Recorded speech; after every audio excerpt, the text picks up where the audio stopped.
be.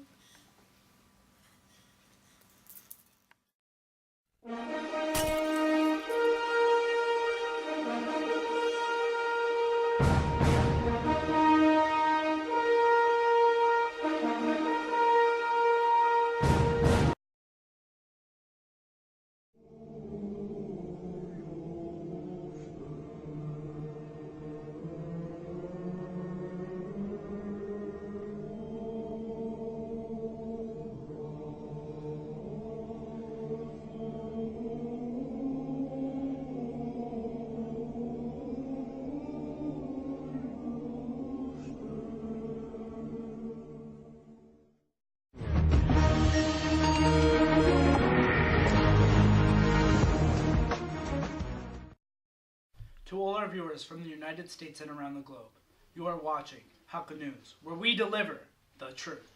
This is your host, Hassan Syed. Thank you for joining us today. Today, we are going to have a closer look at the turmoil that is currently brewing in Syria. This revolution in Syria is part of an ongoing internal violent conflict in Syria. It is a part of a wider Arab Spring, a wave of upheaval throughout the Arab world. This revolution, in more than one aspect, seems to be emulating the other Arab nations as they have tried to reconstruct their nation. The big question is, what do these protesters want, and what made them take to the streets in such large numbers?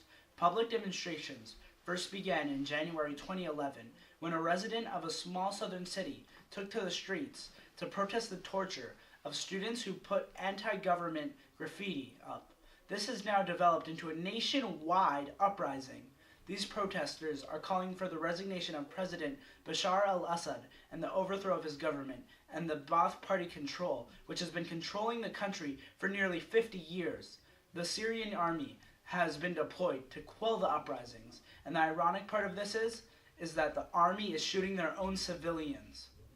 Witnesses report that soldiers who refused to follow orders to open fire on civilians were in fact executed by their own Syrian government. In response to all the chaos currently holding Syria, President Bashar has actually placed the blame on armed gangs for causing the trouble, and he denies all reports of defection. Let's go over to a map to analyze the areas of recent fighting. Homs, right over here, is known as the capital of the revolution. It has been subject to heavy shelling for over a month, while the Syrian army attempts to gain ground, and as the government claims to restore order.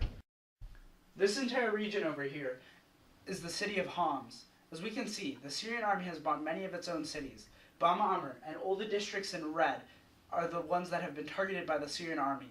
They destroyed entire neighborhoods in an effort to take control of these regions. In a minute, we will turn it over to our senior correspondent, Sabiha, for a deeper analysis on the situation on the ground over in Syria. She is currently reporting to us live from Syria. As you may or may not know, journalists have been the target of the Syrian government. We are in fact very fortunate to have her with us despite all the risks. Sabiha, what can you tell us about everything that is going on in the area? Thank you, Hassan. It's a pleasure to be here with you today.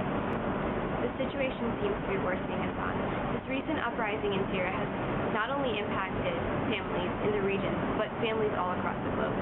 Looking at the casualty rate, the UN has reported that casualties at 9,700 to 11,800 people. Most of them are civilians, along with 2,500 to 3,900 deaths from armed-resistant fighters. Other sources are saying that 9,000 civilian lives have been lost thus far. Many more have been injured, and tens of thousands of people have been imprisoned.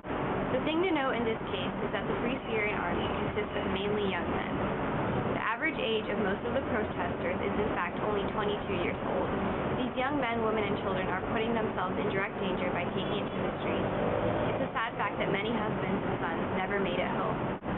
I just wanted to share a picture with you guys that one of the Free Syrian Army journalists had sent to us. Hassan, can we have it up, please? This image depicts the extent of the cruelty of what is occurring. People are being forced to bow down to Assad, and the consequences of not doing so is death. Entire families are uprooted due to these conflicts. Many women are left widowed, having no way to feed their children or earn a living. The percent of orphans is also rising to unimaginable heights.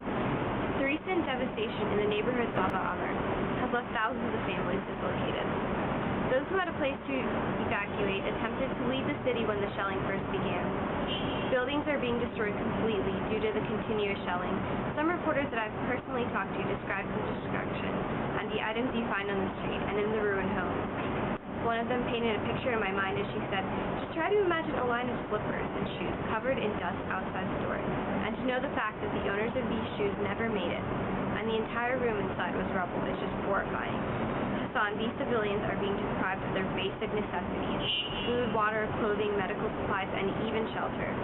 The bombing is non-stop in certain regions. Children cry to their mothers asking when their father or brothers are coming home. How does a mother tell their child that their brother or father aren't coming back? I just wanted to send a clear message to all those who are watching. Be grateful for your family and give them the love that they deserve. Thank you, Hassan. Back to you. Great having you with us today. Thank you, Sabiha. Now let's try and keep Syria in our prayers and take heed of the wise advice that Sabiha gave us. Thank you for joining us on Haqq News, where we try to deliver the truth behind every story. قل علامات انت تدريبا ندعيكم غايب عنا والحكم ميوز في الغيبة ينبغي الإنسان يتأنى ويحكم بأحكام مصيبة لا تحس بالحيف لا منا النصف ناخذ ونعطيبه سوي